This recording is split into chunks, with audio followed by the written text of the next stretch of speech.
नमस्कार। आज हूँ अगस्ट 7 तारीख गुरुवार। मु नहीं आसी अमित ओडिया टीवी रे आज सकाल ताजा खबर। आसतु जानिबा आज खबर गुड़िक विषय। ओडिशा रे ओडिया रे नेम प्लेट बाध्यतामूलक कले सरकार। बेखातिर कले दिन को 500 टंका फाइन। सूचना अनुसार ओडिया रे बाध्यतामूलक है नाम फलक जेकोसी छोट हो कि बड़ समस्त दुकान और वाणिज्यिक प्रतिष्ठान रे ओडिया रे नेम प्लेट बाध्यतामूलक कले सरकार। ओडिया रे नाम फलक न लिखिले देवाक पड़िबो जरिमाना 100 कि 200 नुहे। जदि ओडिया रे नाम फलक न लगैबे ताहेले दिन को देवाक पड़िबो 500 टंका। केवल सेतिकी नुहे, सरकार 55 दिन समय सीमा देइछंती आउ 55 मध्य नेम प्लेट ओडिया रे लगाइबाकू निर्देश देइछंती।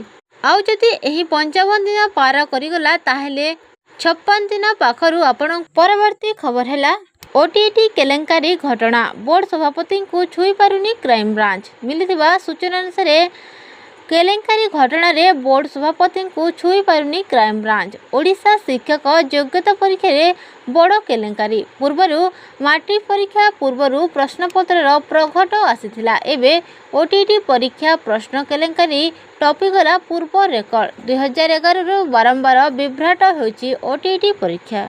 अनेक थर प्रश्नपत्र भाइराल अभियोग होछि। अभियोग को फू करी उड़ाई देथिले बोर्ड कर्तृपक्ष। ए वर्ष अकल रे पड़िछंती बोर्ड अधिकारी। चलीछि तनाघन।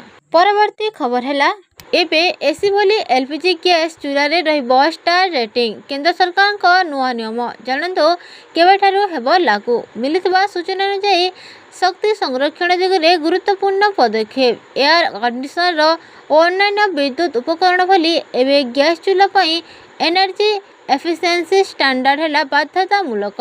जेपरी एसी पाई स्टार रेटिंग बाध्यतामूलक से भली गैस चूल्हा पाई मध्य रहिबो रेटिंग।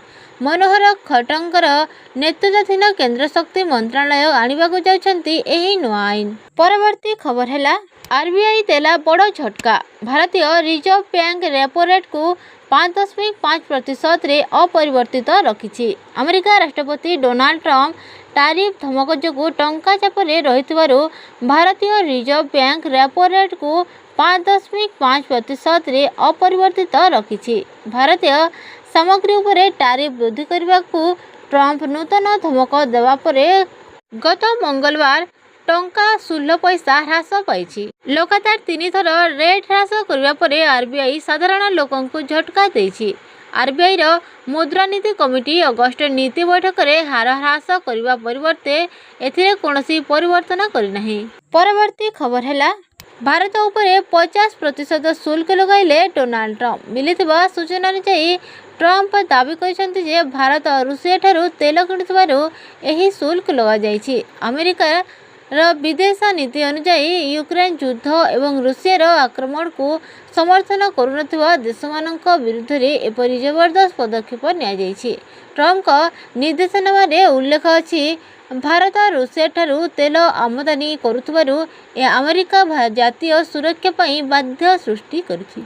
एही अतिरिक्त शुल्क अगस्ट 27 तारीख रु लागू हेबो। परवर्ती खबर हैला भारतीय बाजार दखल पई ट्रम्प करछंती कि षडयंत्र। अमेरिका कृषि उत्पाद बिक्री पई भारतीय बाजार चाहुछंती ट्रम्प। सूचना अनुसार 25% तारिफ घोषणा करबा सह रूस टू तेल किणुथिबारु जरिमाना लागूर धमक देछंती। एभली भारत को रप्तानी व्यवसाय को व्यापल करबाकू हेबो। यूरोपीय यूनियन ब्रिटेन और मध्यप्राच्य रे अधिक व्यावसायिक कारोबार पई सुजोग मिलिबो। एई निकट रे भारत ब्रिटेन मुक्त वाणिज्य चुक्ति जोगु ब्रिटेन बाजार द्वार एबे भारतीय सामग्री पई खोला हो जाइछि।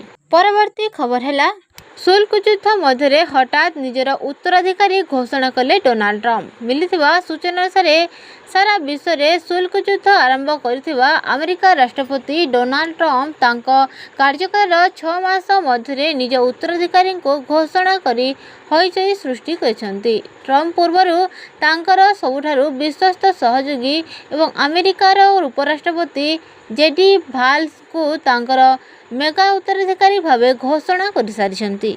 यह सहित राष्ट्रपति ट्रम्प कहिसेंती जे उपराष्ट्रपति भांस तांकर संभवतः मेगा उत्तराधिकारी। आपण माने एही वीडियोटी संपूर्ण भावे देखिथिबारु आपणको मोर बहुत बहुत धन्यवाद।